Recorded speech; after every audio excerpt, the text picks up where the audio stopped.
Good morning students.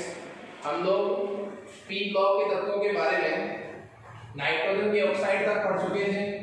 उसके just बाद हमारा जो टॉपिक है वो है वर्ग 15 के तत्वों की धातु से क्रिया।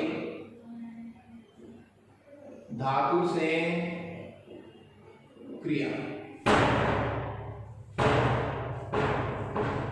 तो वर्ग 15 के जो तत्व हैं, वर्ग 15 के तत्व जिनको मैं क्या कह सकता हूं, ई। वर्ग 15 के तत्व जब धातु से क्रिया करेंगे तो जो बनेंगे यौगिक वो कैसी प्रकृति के होंगे? आयनिक प्रकृति के। आयनिक प्रकृति के यौगिक बनेंगे। यौगिकों को मैं ये भी कह सकता हूं कि यौगिक जो बनेंगे वो द्विअंगी। द्विअंगी का मतलब हुआ दो अवयव वाले। दो अवयव का मतलब एक तो उसमें वर्ग 15 का तत्व हो गया और एक क्या हो गया? धातु। ओके, तो देखिए हम इसमें एग्जांपल ले रहे हैं। जैसे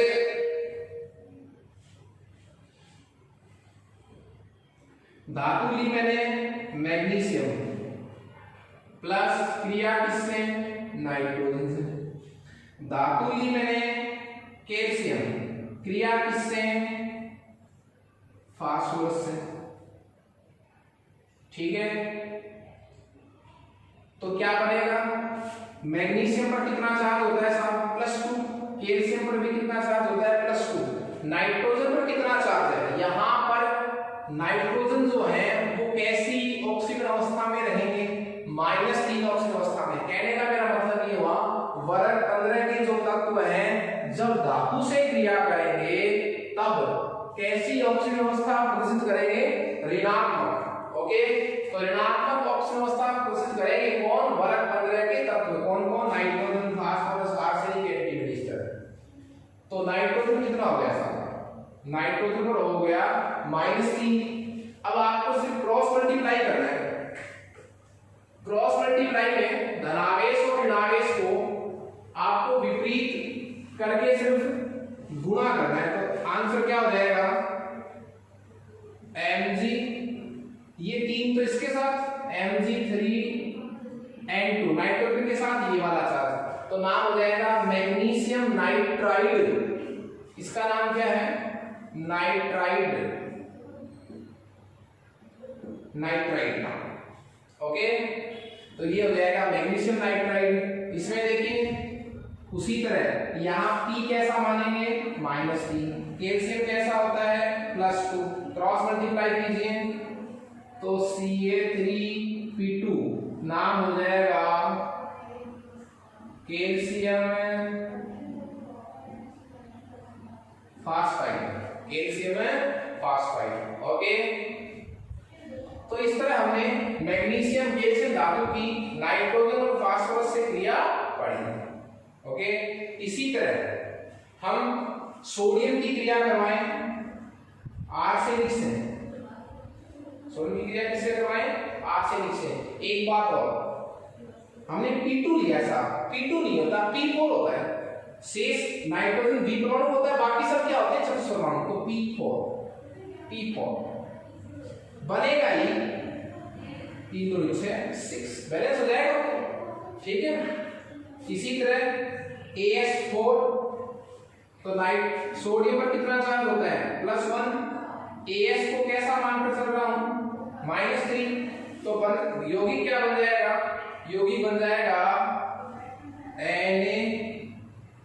Na3AS। नाम हो जाएगा सोडियम आर्सेनाइड। Sodium arsenide. जब मैं जिंक की क्रिया करवाऊंगा एंटीमनी से तो बनेगा क्या यौगिक? Zinc antimonide. जिंक एंटीमोनाइड, वो भी कैसा होगा? चतुष्परमाणु। क्लियर है? तो इस तरह हमने वर्ग 15 के तत्वों के भौतिक तथा रासायनिक गुणों का अध्ययन कर लिया है।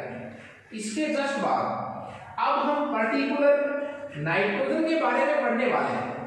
नाइट्रोजन के बारे में पढ़ने का मेरा मतलब क्या है कि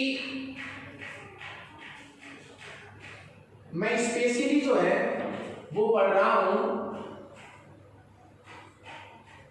N2 गैस के बारे में। नाइट्रोजन गैस के बारे में पढ़ रहे हैं। इसका सामान्य परिचय, बनाने की विधि, भौतिक गुण, इसके रासायनिक गुण और इसके उपयोग। तो सबसे हम पहले इसका अंदर परिचय कर लेते हैं। नाइट्रोजन की खोज जो है एक वैज्ञानिक था, रदरफोर्ड नामक वैज्ञानिक ने की। साहब नाइट्रोजन की खोज किसने की? रदरफोर्ड नामक वैज्ञानिक ने। ठीक है, 1772 में। इसकी बात करूं मैं भौतिक गुणों की, नाइट्रोजन गैस के कैसे गुणों की बात करूं मैं? भौतिक गुणों की। तो भौतिक गुणों में देखिए, एक तो ये कैसी गैस है? रंगहीन, गंधहीन तथा स्वादहीन। रंगहीन, गंधहीन तथा स्वादहीन गैस है। अविषैली प्रकृति है साहब, जहरीली नहीं है, अविषैली प्रकृति। लिटमस के प्रति उदासीन है। लाल लिटमस को नीला नहीं बनाती, नीले लिटमस को लाल नहीं बनाती। लिटमस के प्रति क्या है? उदासीन है साहब। तो क्या लिखूंगा? लिटमस के प्रति उदासीन है। ये इसके कुछ मुख्य मुख्य गुणधर्म थे। एमओटी की बात करें, मॉलिक्यूलर ऑर्बिटल थ्योरी, अणु कक्षा सिद्धांत से हमने 11th क्लास में पढ़ा था कि नाइट्रोजन जो है, नाइट्रोजन का जो अणु है वो अणु कक्षा सिद्धांत के अनुसार कैसी प्रकृति का है? प्रतिचुंबकीय प्रकृति का है। किसके अकॉर्डिंग? एमओटी के अकॉर्डिंग। ओके, तो नाइट्रोजन गैस का सामान्य परिचय पढ़ा हमने। खोज किसने की? रदरफोर्ड नामक वैज्ञानिक ने 1772 ईस्वी में।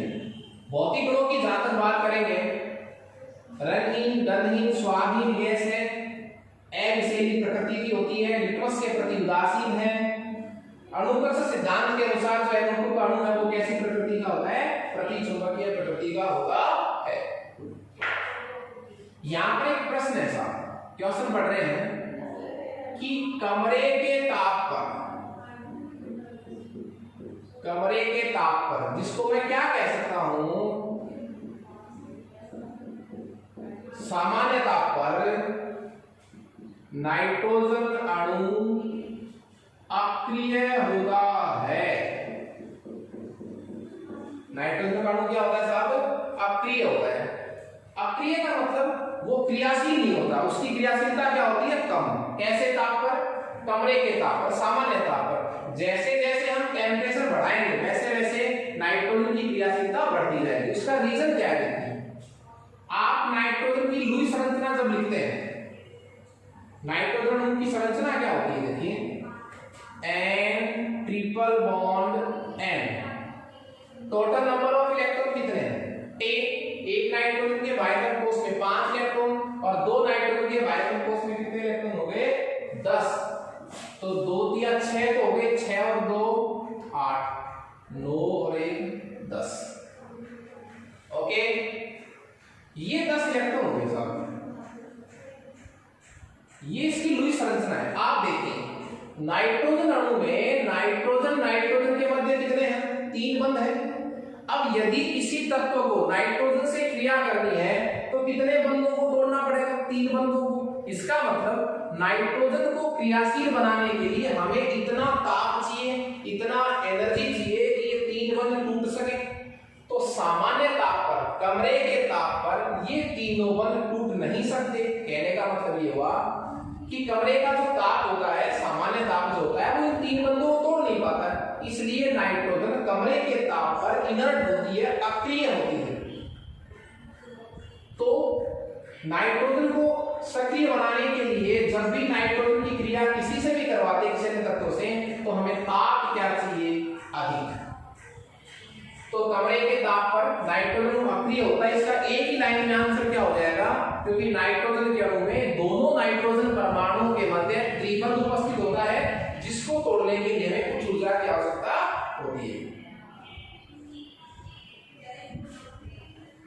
नाइट्रोजन गैस का सामान्य परिचय में पढ़ा, भौतिक गुणों को पढ़ा है। इसके जस्ट बाद इंपॉर्टेंट जो है वो हमारा टॉपिक रहेगा रासायनिक गुण।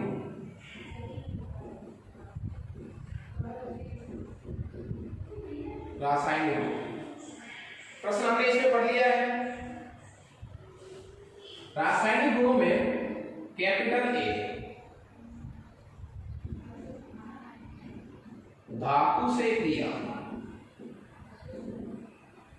धातु से क्रिया, किसकी क्रिया? नाइट्रोजन की क्रिया। देखिए जब भी नाइट्रोजन गैस की क्रिया हम धातु से करवाएंगे तो जितनी भी अभिक्रियाएं होंगी वो कैसी प्रकृति की होंगी? ऊष्माक्षेपी प्रकृति। नाइट्रोजन की धातुओं के साथ होने वाली अभिक्रियाएं किस प्रकृति की होती हैं? ऊष्माक्षेपी प्रकृति की होती है। और ऊष्माक्षेपी प्रकृति की होने के कारण नाइट्रोजन जब बनती है तो ऊष्मा का अवशोषण होता है, तो ऊष्माक्षेपी प्रकृति की है। और बनने वाले यौगिक क्या कहलाएंगे? यौगिक कहलाएंगे नाइट्राइड प्रकार के यौगिक। नाइट्राइड प्रकार के यौगिक जिनकी प्रकृति कैसी होगी? आयनिक। तो नाइट्रोजन धातु से क्रिया करके ऊष्माक्षेपी प्रकृति की अभिक्रियाएं करती हैं। यौगिक जो बनते हैं वो नाइट्राइड प्रकार के बनते हैं, जिनको मैं किस प्रकृति का कहूंगा? आयनिक प्रकृति का। तो इस तरह नाइट्रोजन गैस धातु से क्रिया करके ऊष्माक्षेपी प्रकार की अभिक्रिया प्रदर्शित करती है। बनने वाले यौगिक क्या कहलाते हैं? नाइट्राइड प्रकार के यौगिक कहलाते हैं। और प्रकृति क्या होती है यौगिकों की? आयनिक। जैसे हम धातु से क्रिया करवाएंगे नाइट्रोजन गैस से।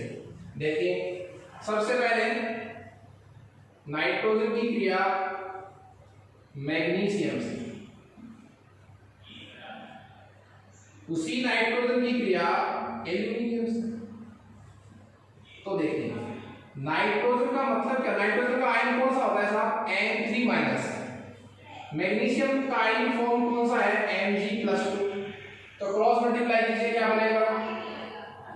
Mg के साथ तो ये वाला चार्ज आएगा Mg3N2, मैग्नीशियम नाइट्राइड। ये देखिए इसमें नाइट्रोजन क्या रहेगा? -3। एल्यूमिनियम का आयनिक फॉर्म क्या रहेगा? +3। तो -3 + 3 कैंसिल हो गए, तो क्या बन गया? Aln, aluminium nitride. तो बनने वाले सभी यौगिक जो है वो क्या कहलाएंगे? नाइट्राइड प्रकार के यौगिक कहलाएंगे। कैसी प्रकृति के होंगे ये? आयनिक प्रकृति के होंगे। ये जो यौगिक हैं, ये यौगिक यदि हम इनकी क्रिया जल से करवाएं, यदि हम क्रिया किससे करवाएं? इनकी जल से, तो हमें कौन सी गैस प्राप्त होती है? अमोनिया। कौन सी गैस प्राप्त होती है हमें? अमोनिया। जैसे हम किसकी क्रिया करवाएं? एल्यूमिनियम नाइट्राइड की क्रिया किससे करवाएं? जल से। बैलेंस नहीं कर रहा हूं मैं, तो ये बन जाएगा एल्यूमिनियम ट्राइहाइड्रोक्साइड प्लस NH3। तो ये नाइट्राइड प्रकार के जो यौगिक हैं उनकी क्रिया जल से करवाने पर हमें कौन सी गैस प्राप्त होती है? अमोनिया। तो ये था नाइट्रोजन गैस की किससे क्रिया? धातु से क्रिया। नेक्स्ट अपन पढ़ने जा रहे हैं नाइट्रोजन की अधातु से क्रिया।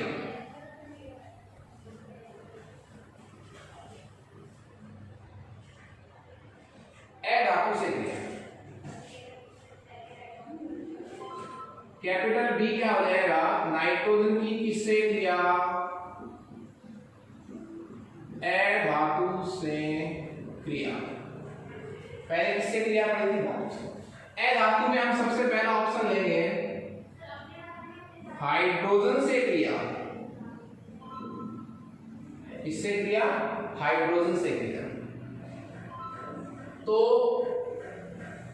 देखिए नाइट्रोजन की क्रिया, नाइट्रोजन एक गैस है, क्रिया किससे?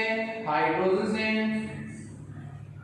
773 केल्विन ताप पर तो गर्म करेंगे, 200 वायुमंडलीय प्रेशर है, 200 कौन सी गैस बनेगी? अमोनिया बनेगी साहब। क्या बनेगी? अमोनिया। तो नाइट्रोजन की हाइड्रोजन से क्रिया करवाने पर अमोनिया गैस प्राप्त होती है, जो एक ऊष्माक्षेपी प्रकार की अभिक्रिया है साहब। ऊष्माक्षेपी -46.1 किलो जूल प्रति मोल। एक मोल अमोनिया बनती है तब 46.1 किलो जूल ऊष्मा उत्सर्जित होती है। ओके, सेकंड में हम पढ़ेंगे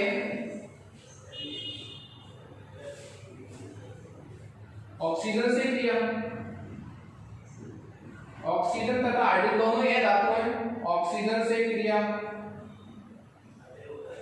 तो N2+O2 ये बनेगा नाइट्रिक ऑक्साइड। क्या बनेगा? Nitric oxide. तब जब हम इसको 2000 केल्विन पर इसको क्या करेंगे? गर्म करेंगे तो क्या बन जाएगा? Nitric oxide. Okay,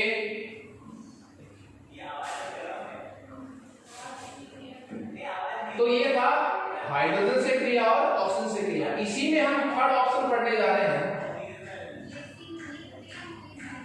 third option जो होगा वो होगा कैल्शियम कार्बाइड से क्रिया।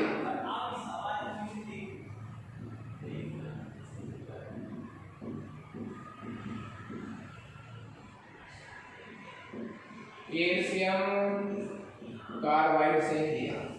किसकी क्रिया? नाइट्रोजन।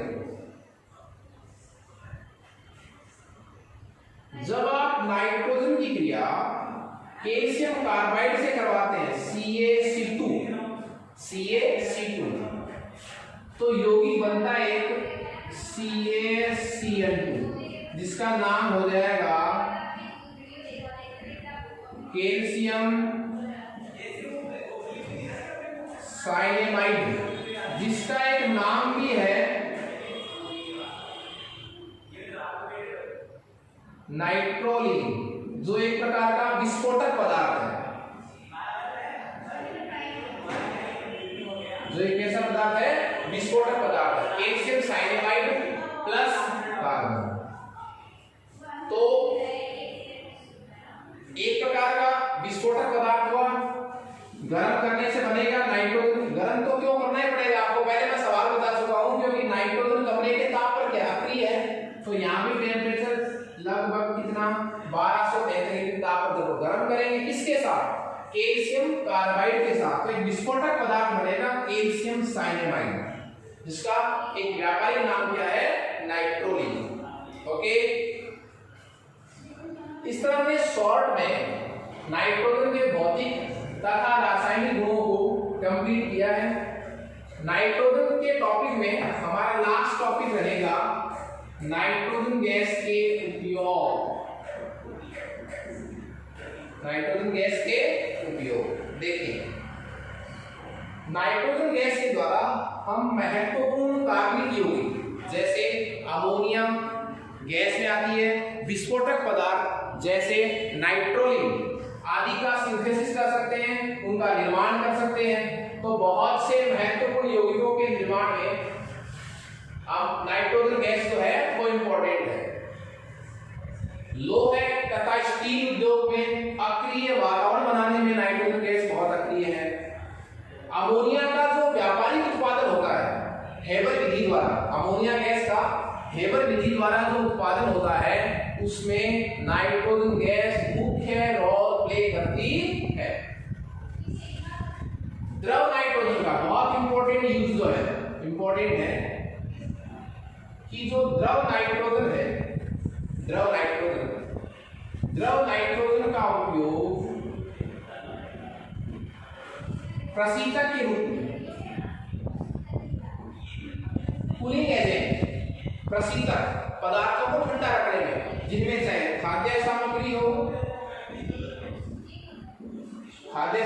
हो और चाहे ड्रग्स हो, दवाइयां हो, इनके प्रशीतक में, प्रशीतक पदार्थ ठंडा करने के लिए यूज होता है किसका? द्रव नाइट्रोजन का। हाई टेम्परेचर को मेजर करने के लिए, कहने का मेरा मतलब क्या हुआ?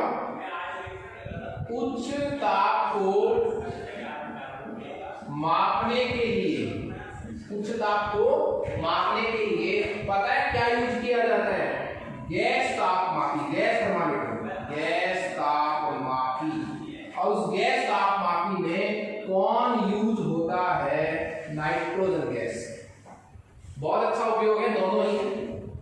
द्रव नाइट्रोजन का उपयोग एक प्रशीतक पदार्थ के रूप में किया जाता है, जो किसमें काम में आता है? खाद्य सामग्रियों, दवाइयों के संरक्षण में काम में आता है।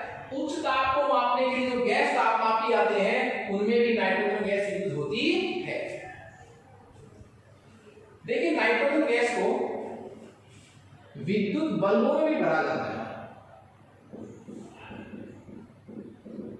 विद्युत बल्बों में भी नाइट्रोजन गैस को भरा जाता है। और किस लिए भरा जाता है? वो भरा जाता है जो टंगस्टन धातु होती है, टंगस्टन धातु की वोल्टता को कम करने हेतु, टंगस्टन का तंतु आता है बल्ब में, तो टंगस्टन धातु की वोल्टता को कम करने के लिए नाइट्रोजन गैस को विद्युत बल्बों में भरा जाता है। हम आज नाइट्रोजन गैस के बारे में पढ़ें। नेक्स्ट क्लास में हम नाइट्रोजन के महत्वपूर्ण यौगिकों के बारे में पढ़ेंगे, जैसे नाइट्रिक एसिड है। Okay, thank you friends.